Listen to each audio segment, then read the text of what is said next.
ఆయన నరపుత్రుడా, ఎండిపోయిన ఈ ఎముకలు బ్రతకగలవా అని నన్ను అడగగా, ప్రభువా యెహోవా అది నీకే తెలియనని నేనంటిని.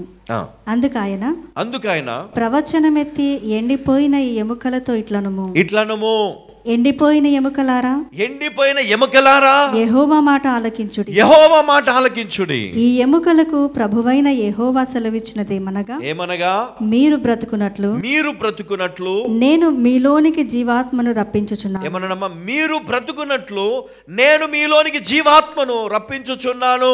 చర్మము కప్పి మీకు నరములనిచ్చి మీ మీద మాంసము పొదిగి చర్మము మీ మీద కప్పెదను. మీలో జీవాత్మనుంచగా మీరు బ్రతుకుదురు. అప్పుడు నేను యెహోవానయ్యున్నానని మీరు తెలుసుకుందురు. ఆయన నాకు ఇచ్చిన ఆజ్ఞ ప్రకారము నేను ప్రవచించుచుండగా గడగడమను ధ్వని ఒకటి పుట్టెను. అప్పుడు ఎముకలు ఒకదానితో ఒకటి కలుసుకొనెను. నేను చూచుచుండగా నరములను మాంసమును వాటి మీదికి వచ్చెను. వాటి పైన చర్మము కప్పెను. అయితే వాటిలో జీవాత్మ ఎంత మాత్రమును లేకపోయెను. ఏమంట?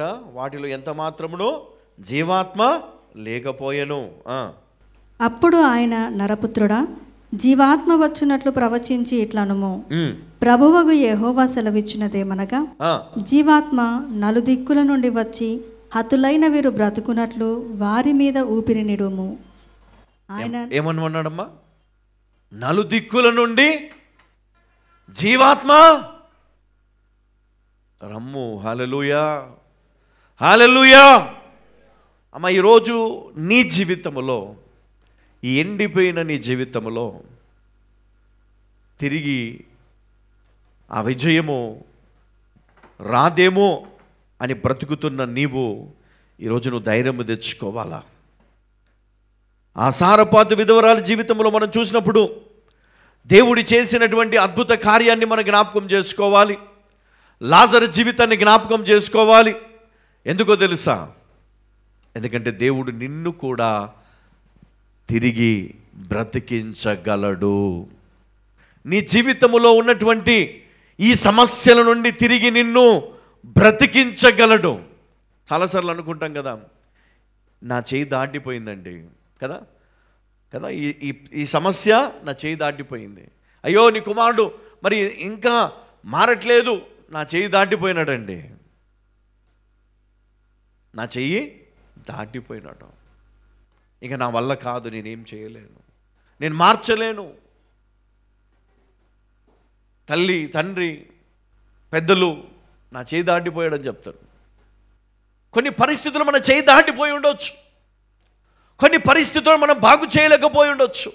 కొన్నిసార్లు కొన్ని సమస్యలను మనము జయించలేకపోవచ్చు. మన జీవితాన్ని నిలబెట్టుకోలేకపోవచ్చు. మరి అలాంటి సమయంలో దేవుడు ఒకడే నీకు సహాయం చేయగలడు. దేవుడు ఒకడే తిరిగి నీ జీవితాన్ని నిలబెట్టగలడు. ఒక కుటుంబంలో మరి ఎంతో ఇష్టంతో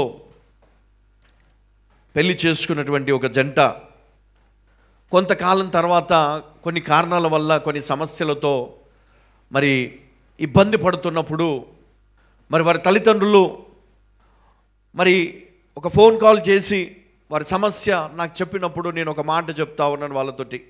అమ్మా, మీరు ఏమి చేయలేరు, నేనేమి చేయలేను, కానీ మనం ఒకటి చేయగలము. ఏంటో తెలుసా? ఆ దేవుని మనం ప్రార్థించగలము. హల్లెలూయా. ఏం చేయగలం మనము? నీ కుమారుడు మారాలంటే, నీ కుమారుడు జీవితం మారాలంటే, నీ కుమార్తె జీవితం కట్టబడాలంటే నువ్వు ఒకటి చేయగలవు. నీ వల్ల కాదు, నీ చేదాటిపోయింది పరిస్థితి, కానీ నువ్వు ఒకటి చేయగలవు. ఏంటో తెలుసా? విశ్వాసముతో ప్రార్థన చేయగలవు. హల్లెలూయా. ఎందుకంటే నీ దేవుడు నిజమైన దేవుడు, నీ దేవుడు సజీవుడు, నీ దేవుడు అద్భుతాలు చేసే దేవుడు, నీ దేవుడు గొప్ప కార్యములను చేసే దేవుడు. హల్లెలూయా. ఎంతమంది నమ్ముతున్నారు? మరి నేను వాళ్ళకు ఈ మాట చెప్పినప్పుడు మొదట్లో కొంత బాధ వేస్తుంది. ఎప్పటి నుంచో చేస్తున్నాం బ్రదర్, ఎప్పటి నుంచో చేస్తున్నాం. నేనన్నా, ఇప్పుడు నేను చెప్తున్నా, ఇప్పుడు మీరు మొదలు పెట్టండి మళ్ళీ అన్నా. హల్లెలూయా. ఎప్పటి నుంచో చేస్తున్నాం అన్నారు, కానీ దైవజనుడు ఎప్పుడైతే చెప్పిండో ఆ మాటకి ఏముంటుందండి? చెప్పాలి. ఆ మాటకి ఏముంటుంది? అభిషేకం. హల్లెలూయా, హల్లెలూయా, హల్లెలూయా. ఎప్పుడైతే ఆ మాట వాళ్ళు విన్నారో కొన్ని నెలలు వాళ్ళు ప్రార్థన చేస్తూనే ఉన్నారు. కొంతకాలం తర్వాత తిరిగి ఆ కుటుంబంలో ఏముంది? సమాధానం వచ్చింది.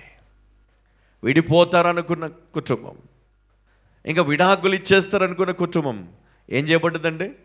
కట్టబడింది. హల్లెలూయా, చెప్పండి హల్లెలూయా. దేవునికి మహిమ కలుగును గాక. నువ్వు నమ్మితే దేవుడు నీ జీవితాన్ని అద్భుతంగా మారుస్తాడంట.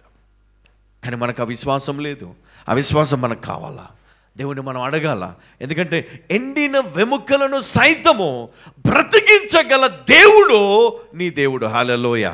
పక్కన వాళ్ళతో చెప్పండి, అమ్మా ఎండిపోయిన వెముకలను, ఎంత మాత్రము జీవము లేని ఆ వెముకలను సైతము బ్రతికించగల దేవుడు నీ దేవుడు.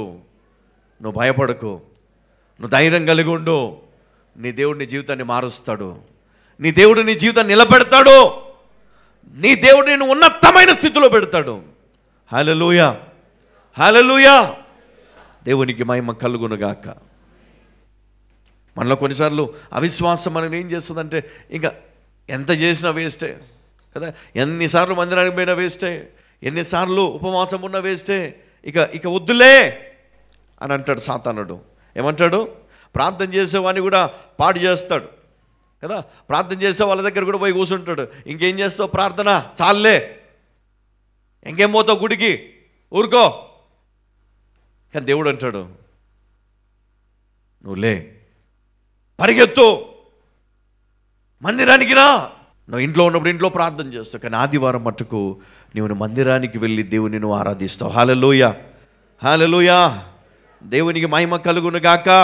ఎండిపోయిన ఈ ఎముకలు బ్రతకగలవా? కానీ దేవుడు ఆజ్ఞాపించమన్నాడు. ఆ వెముకలను చూసి ఆజ్ఞాపించమన్నాడు. ఏమన్నాడు? ఆ వెముకలకు నరములు కప్పబడి, మాంసము కప్పబడి, చర్మము కప్పబడి, జీవాత్మ నలువైపుల నుండి వచ్చి, హల్లెలూయా, ఆ చచ్చిపోయిన వెముకలు అంటే ఎంతో కాలం, ఎన్నో సంవత్సరాలు అయిపోయింది. ఆ లోయలో అనేకమైన వెముకలు ఎక్కడెక్కడో ఉన్నాయి.